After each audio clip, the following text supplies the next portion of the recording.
My story kind of starts when I was 7. I was a dancer, and so after dance class I would come home and I'd commonly kind of complain about how my leg was sore. Eventually, after complaining for a while, they brought me to the pediatrician and found out that I had osteosarcoma, which is a form of bone cancer. So they referred me down to Mass General for treatment and evaluation with the pediatric oncologist. I went through some chemotherapy and they did surgery on my leg. And during that treatment, I was inpatient a lot, so I was in the hospital, and the nurses and the staff kind of became my family. It was my home away from home. After treatment was done, I kind of went back to as normal life as I could at 8. And then we celebrated my 5-year kind of cancer-free anniversary, and a couple months later I was re-diagnosed with cancer. And so we came back down to Mass General to be treated again. And I went through chemo again. I had some radiation and some surgeries, and that was where it ended. When I first met Courtney, she was obviously very nervous. It was a wonderful time in her life. She'd survived cancer. She got married, now is pregnant. One of the chemotherapies I had when I had cancer puts my heart at risk for damage, and they had warned me that could be any time during my life, and that pregnancy was kind of a really high risk time for heart damage. She was scared because she wanted to start a family, and she was pregnant and was told that maybe this pregnancy may not go so well. Cardiovascular disease is the #1 killer of women in the United States, and so we developed our program to help improve the care to women with cardiovascular disease and to develop research to improve the care.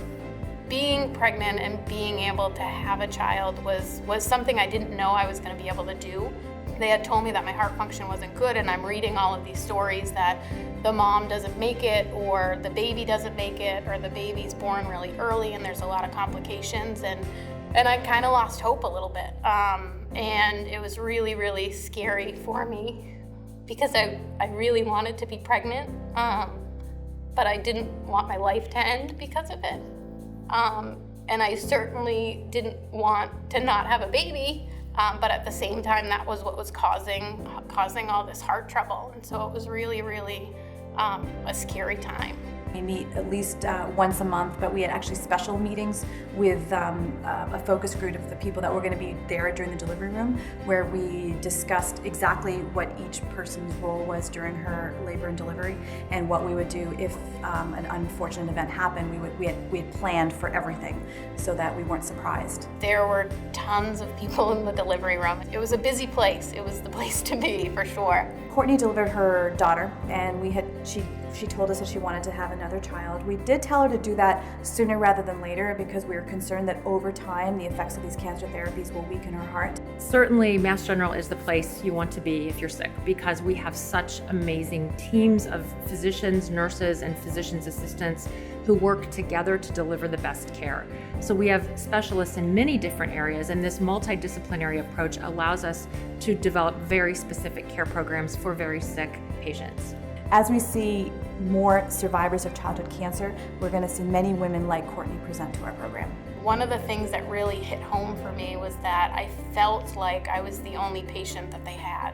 I feel good. I'm busy, and I'm chasing around a 1 and a 2-year-old now. Mass General is the best place that you can get care. They saved my life twice with cancer, and then they brought 2 lives into this world for me, so I owe them everything.